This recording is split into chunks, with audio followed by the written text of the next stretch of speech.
నమస్తే న్యూస్ 24 తెలుగుకు స్వాగతం. నా పేరు యామిని. ముందుగా వార్తల్లోని ముఖ్యాంశాలు ఇప్పుడు చూద్దాం. గ్రామాలలో అభివృద్ధిపై దృష్టి సారించండి ఎంపీడీఓ మల్లేశ్వరి అన్నారు. పెదకూరుపాడు మండల ప్రజా పరిషత్ అభివృద్ధి కార్యాలయంలో మండలంలోని సర్పంచులు కార్యదర్శులకు శిక్షణ కార్యక్రమం నిర్వహించారు. ఈ కార్యక్రమంలో ఎంపీడీఓ పి మల్లేశ్వరి మాట్లాడుతూ రాష్ట్ర ప్రభుత్వం గ్రామాల అభివృద్ధి కొరకు ప్రత్యేక నిధులు ఏర్పాటు చేసిందని, ఆయా గ్రామాల్లో సర్పంచులు, పంచాయతీ కార్యదర్శులు, సచివాలయం సిబ్బంది గ్రామాల అభివృద్ధికి శ్రీకారం చుట్టాలన్నారు. ముఖ్యంగా పంచాయతీ నిధులు ఏ కార్యక్రమానికి ఖర్చు చేయాలనే అంశంపై అవగాహన కలిగి ఉండాలన్నారు. అనంతరం ఎంపీడీఓ మల్లేశ్వరిని అధికారులు, ప్రజాప్రతినిధులు శాలువలతో, పూలమాలతో సత్కరించారు. ఈ కార్యక్రమంలో పీఓ, పీఆర్డీఓ శ్రీనివాసరావు, సూపరింటెండెంట్ అధికారులు పాల్గొన్నారు.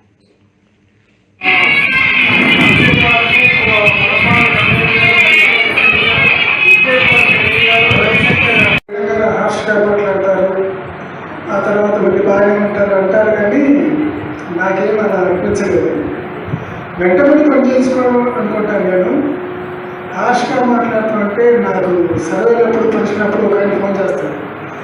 మేము ఆయన అపరిచితులు, ఆయన మాట్లాడే మాటలైతే మీరు ఎన్ని రోజులు తిట్టుకుంటారు. అసలు అది హార్ష్గా మాట్లాడటం అంటే వేడగా మాట్లాడేది చూసుకుంటే పెద్ద ఇదే కాదు. అది మేడం గారు వచ్చిన కొత్తలో మనం బండం ప్రోగ్రెస్ చేసి నాకు ఫస్ట్ అవసరం లేదు, లాస్ట్ అవసరం లేదు, మధ్యలో ఉంటే చాలు, మన ఎవరు ఫోన్ చేయాలన్నారు. కానీ మన వాళ్ళందరూ కష్టపడ్డారు.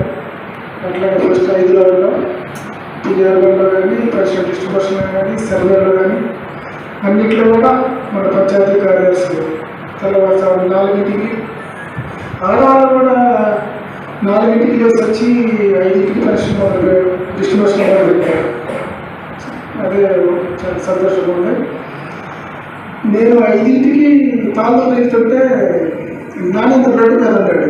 ఏది నాణ్యత అంటే మేడం గారు 4:30కి వచ్చారండి, పడతాలో ఉన్నారు, మరి ఇక్కడ ఉన్నారని చెప్పారు. నేను ఇక్కడ ఉన్నాను, నేను 5ంటికి బయలుదేరాను. మేడం గారు 4:30కి వచ్చారంటే 8ంటికి బయలుదేరి వచ్చి ఉంటాను. ఇది మేడం గారిని మా మండలం తీసుకెళ్దామంటే మేడం గారు రానంటున్నారు. నిన్న కూడా నాయకులు ఫోన్ చేసి వస్తారని కనుక్కోమంటే ఇందా కూడా నేను అంతవరకు ఎన్నో రానున్నారు. కానీ మేడం గారు వచ్చిన తర్వాత మన మండలం జిల్లా అధికారుల దృష్టిలో మంచి పేరు వచ్చింది. అంత ముందర వీసీగా కూర్చుంటే ఆ చివరి నుంచి అడుగుతారు కదా, మన ఇప్పుడు అడుగుతారు ఏం చెప్తారని భయపడాల్సి వచ్చింది. ఇప్పుడు అసలు జరిగితే మన తర్వాత కదా ధైర్యం కూర్చోండి. చాలా సంతోషం అండి. అట్లాగే ఎమ్మెల్యే గారు ఇప్పటికైనా మనసు మార్చుకుని మా మాట వస్తామని రావాలని కోరుకుంటూ సెలవు తీసుకుంటాం. చెత్తే ఉంటే క్లీన్ చేయాలి చేస్తాము. ఇదేంటి ఇలా ఉండే కష్టమే అనేసి ఇంకా అప్పటి నుంచి మొదలుపెట్టాను క్లీనింగ్. తర్వాత నెక్స్ట్ డేనే ఏఈ గారికి చెప్పి ఎట్లా వెళ్ళి మళ్ళీ పువ్వుతూ ఉన్నాయి ఇవంతా. సరే ఎన్ఆర్ఈ చేస్తే స్టాఫ్ రూమ్లోకి వెళ్తే అవి పెంచుకునేవి. మా స్టాఫ్లోకి వెళ్తే ఇట్లా ఫ్రెండ్లీగా ఉంది, ఎట్లా పడితే అట్లా కాదని సీటింగ్ అరేంజ్మెంట్ ఫస్ట్ రోజే మార్పించాను. అంటే తిట్టుకుని ఉంటారేమో నాకు తెలీదు, అంటే కంఫర్ట్గా ఉండాలి. ఫస్ట్ రోజే ఏమో జ్యోతి ఫస్ట్ రోజేనా రెండో రోజు సీటింగ్ అరేంజ్మెంట్ మార్పించారు. మనము వాళ్ళ కనపడాలి, వాళ్ళు వాళ్ళకి పక్కన వచ్చి కూర్చుంటే మన ఎన్ని చూడటం కాదమ్మా, మీరు అట్లయితే ఉండండి, ఇదంటే భయం కనిపిస్తుంది, కనిపించిన ప్రాబ్లం లేదని సెకండ్ డే అది చేపించి, అంటే నాకు సరౌండింగ్స్ నీట్గా ఉండాలనేది నా కాన్సెప్ట్.